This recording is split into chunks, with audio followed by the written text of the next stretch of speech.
Hello guys, ഗൗരീശങ്കരത്തിൻ്റെ പുതിയ എപ്പിസോഡിലേക്ക് സ്വാഗതം. അങ്ങനെ നമ്മുടെ മഹാദേവൻ പറയുന്നുണ്ട് മണിയടിച്ച് രാധാമണിയെ വിളിക്കുക, അല്ലെങ്കിൽ ഈ കുഴിത്തൊരുപ്പ് വക്കീൽ കാരണം എല്ലാ സത്യം ഗംഗയ്ക്ക് മനസ്സിലാവും എന്ന് പറയുന്നു കേട്ടോ. വക്കീൽ പിന്നെയും വക്കീൽ എഴുതിയ പ്രേമലേഖനങ്ങൾ ഓരോരുത്തർ അതിൽ വീണതും അത് വിശ്വസിച്ച കഥകളും ഇങ്ങനെ പറഞ്ഞുകൊണ്ടിരിക്കുന്നുണ്ട്. ഈ സമയത്ത് ഗംഗയ്ക്ക് ചെറുതായിട്ട് സംശയം ഉണ്ടാവുന്നുണ്ട് കേട്ടോ. പിന്നെ നമ്മുടെ മഹാദേവൻ ഇടയ്ക്ക് മണിയടിക്കുന്നതോടെ കാണുമ്പോൾ ഗംഗയ്ക്ക് മനസ്സിലാവുകയാണ് എന്തോ ദേവമാമ ഒളിപ്പിക്കാൻ ശ്രമിക്കുന്നുണ്ട്. ആ സമയത്ത് ആ ലെറ്റർ പയ്യെ എടുത്ത് അതിൻ്റെ ഒരു ഫോട്ടോ ഗംഗ എടുക്കുകയാണ് കേട്ടോ. എന്നിട്ട് ഗംഗ പറയുകയാണ് ഞാൻ എന്തായാലും പോവാമെന്ന് പറഞ്ഞു, എനിക്ക് കുറച്ച് പരിപാടി ഉണ്ടെന്ന് പറഞ്ഞാൽ അവിടുന്ന് കയറി പോവാണ് കേട്ടോ. അപ്പോൾ തന്നെ മഹാദേവന് മനസ്സിലാവും ഇത് പണി പാളിയെന്ന്. അത് കഴിഞ്ഞ് മഹാദേവൻ കൈകൊണ്ട് കാണിക്കുവാണ് രാധാമണി തങ്കച്ചി എന്ത് ചെയ്യുന്നു. ആ സമയത്ത് നമ്മുടെ ശേഖരൻ അവിടെ ഇരുന്ന് പറഞ്ഞത് ഈ അച്ഛനെ എന്തുകൊണ്ടാണ് ഈ പറയുന്ന വക്കീലെന്ന് ചോദിക്കുമ്പോഴത്തേക്കും നമ്മുടെ വക്കീൽ പറയുകയാണ് രാധാമണി ചേച്ചിയെ പറ്റിയാണ് പറയുന്നതെന്ന് പറയും. അപ്പോഴത്തേക്കും മഹാദേവൻ അതെ എന്നും പറഞ്ഞ് കറക്റ്റായിട്ട് കാണിക്കും കേട്ടോ. അപ്പോഴത്തേക്കും നമ്മുടെ വക്കീൽ പറയും ഞാനൊരു സംഭവം തന്നെ കണ്ടോ, ഞാൻ കണ്ടുപിടിച്ചു എന്ന് പറയുമ്പോഴത്തേക്കും ശേഖരൻ പറയും അത് കറക്റ്റാട്ടോ, കണ്ടുപിടിച്ചു, ബാക്കി എന്താണെന്നും കൂടെ നോക്കി ചോദിച്ച് പറയാൻ പറയുവാണ്. പിന്നെയും രാധാമണിയെ വിളിക്കാൻ വേണ്ടിയിട്ട് മഹാദേവൻ കാണിക്കുന്നത് നമ്മുടെ വക്കീൽ പറയുകയാണ് രാധാമണി ചേച്ചീനെ വിളിച്ചിട്ട് ഒരു 10,000 രൂപയും മേടിച്ച് ഫുഡും കഴിച്ച് ഞാൻ ഇവിടുന്ന് പോകാവുള്ളൂ എന്ന് അച്ഛൻ പറഞ്ഞതെന്ന് പറയും. അപ്പോൾ ശേഖരൻ അത് കേട്ടിട്ട് അങ്ങനെയായിരുന്നു അച്ഛൻ പറഞ്ഞതെന്ന് ചോദിക്കുമ്പോഴത്തേക്കും മഹാദേവൻ ഇത് കേട്ട് ദേഷ്യം വന്ന മണിയെടുത്ത് വക്കീലിന് ഒറ്റ ഏറ് വെച്ച് കൊടുക്കും.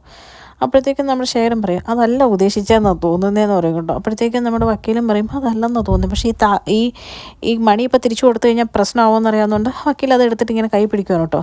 എന്നിട്ട് മഹാദേവൻ രാധാമണിയെ വിളിക്കുക എന്നിങ്ങനെ പറഞ്ഞ് പിന്നെ ഒച്ച ഇട്ടുകൊണ്ടിരിക്കുവാണ്. ആ സമയത്ത് നമ്മുടെ ശേഖരനോട് വക്കീൽ ചോദിക്കും ഈ അച്ഛൻ ഇത് എന്താ പറയുന്നതെന്ന് ചോദിക്കുമ്പോഴത്തേക്കും ശേഖരൻ തിരിച്ചു പറയും കേട്ടോ അച്ഛൻ മണിയടിച്ച് പറയുന്നത് എനിക്ക് മനസ്സിലാവുന്നില്ല, അച്ഛൻ വാ തുറന്ന് സംസാരിച്ചുകൊണ്ടിരുന്നപ്പോൾ പറഞ്ഞ പോലും എനിക്ക് മനസ്സിലാവുന്നില്ലായിരുന്നു എന്ന് പറഞ്ഞ് പറയുവാണ് കേട്ടോ. ഇതൊക്കെ കേൾക്കുന്ന KT വക്കീൽ ചെറുതായിട്ട് ചിരി വരുന്നുണ്ട്. ആ സമയത്ത് മുറി ചെന്ന് ശങ്കർബായുടെ പഴയ ബുക്കിൻ്റെ അകത്ത് വെച്ചിരുന്ന ഗംഗയ്ക്കുള്ള പ്രേമലേഖനം എടുത്ത് കമ്പയർ ചെയ്ത് നോക്കുവാണ് കേട്ടോ ഈ പുതിയ വക്കീൽ എഴുതിയ കത്തുമായിട്ടല്ല ലേഖനവുമായിട്ട്.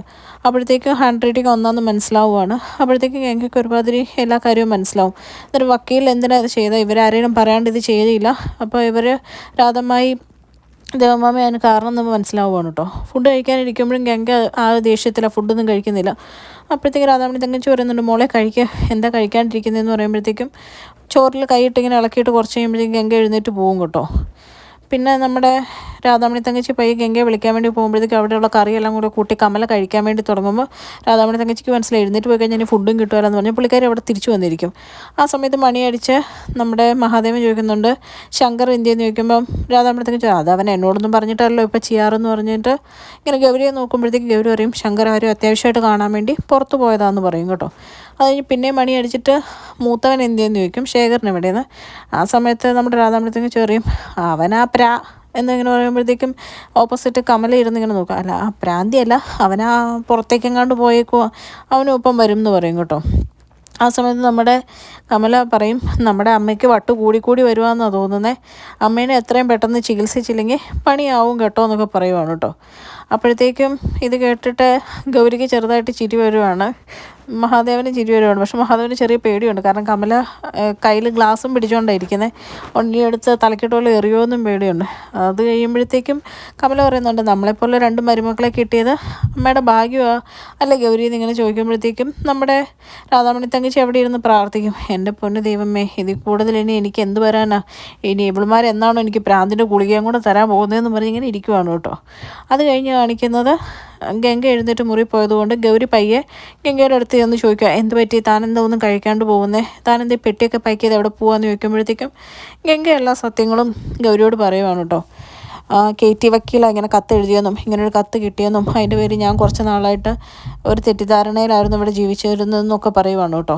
എന്നിട്ട് പറയുവാണ് ഇത് ചെയ്യിപ്പിച്ചത് ദേവമാമയും ഉറപ്പായിട്ട് രാധമ്മായി ആണെന്ന് എനിക്ക് ഉറപ്പാണ്, പക്ഷേ എനിക്ക് അവരെ എല്ലാവരും മുമ്പ് വെച്ച് വലിച്ചു കീറണമെന്നൊന്നുമില്ല, ഞാൻ അതുകൊണ്ട് ഇവിടുന്ന് പോവാം, ഞാൻ ഇനി ഒരിക്കലും ഇങ്ങോട്ട് വരുകയല്ല എന്ന് പറയും കേട്ടോ. ആ സമയത്ത് ഇതെല്ലാം എടുത്തു നോക്കിയിട്ട് ഗൗരി പറയും താൻ പക്ഷേ ഇങ്ങനെയല്ല ചെയ്യേണ്ടത്, ഇങ്ങനെ ചെയ്ത് കഴിഞ്ഞ് കഴിഞ്ഞാൽ അത് ശരിയാവുകയല്ല, അത് ഞങ്ങൾ തമ്മിൽ പിരിക്കാതിരിക്കാൻ വേണ്ടിയിട്ട് അവർക്ക് അതല്ലെങ്കിൽ വേറൊരു കാരണം, പക്ഷെ താൻ എൻ്റെ കൂടെ നിൽക്കണം, ഞങ്ങൾ തമ്മിലുള്ള സ്നേഹം ഞാനും ശങ്കറും തമ്മിലുള്ള സ്നേഹം എത്ര ആഴത്തിലുള്ളതെന്ന് അവർക്ക് മനസ്സിലാക്കി കൊടുക്കാൻ എനിക്ക് തൻ്റെ സഹായം വേണമെന്ന് പറയും.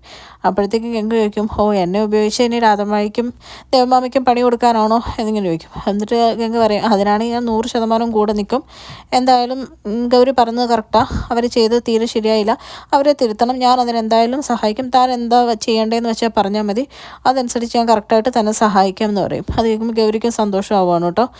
അത് കഴിയുമ്പോഴത്തേക്കും ഗൗരി പറയും ഇത് ശങ്കർ ഇപ്പം അറിയണ്ട, ശങ്കർ അറിഞ്ഞു കഴിഞ്ഞാൽ ഞാൻ റിയാക്ട് ചെയ്ത പോലെ ആയിരിക്കും അയാൾ റിയാക്ട് ചെയ്യുന്നതെന്ന് പറയുമ്പോൾ ഗൗരി പറയും അത് കറക്റ്റാണ്, അവനിപ്പം അറിഞ്ഞു കഴിഞ്ഞാൽ ഇവിടെ ഒരു ഭൂകമ്പം തന്നെ ഉണ്ടാവും, അതുകൊണ്ട് ഞാനായിട്ട് പറയുന്നില്ല, നമുക്ക് അവരെ ആദ്യം തിരുത്താം രാധമ്മായിനൊക്കെ. അത് കഴിയുമ്പോൾ അവരുടെ മാറ്റം വന്നു കഴിയുമ്പോൾ നമുക്ക് എന്തായാലും ശങ്കറിനോട് പറഞ്ഞാൽ മതി എന്ന് പറഞ്ഞ് ഇവർ രണ്ടും ഇങ്ങനെ കൈ കൊടുത്ത് എഗ്രി ചെയ്യുകയാണ് കേട്ടോ. ഇവർ ഓരോ പുതിയ പ്ലാൻ ഒപ്പിക്കാം എന്നുള്ള രീതിയിൽ.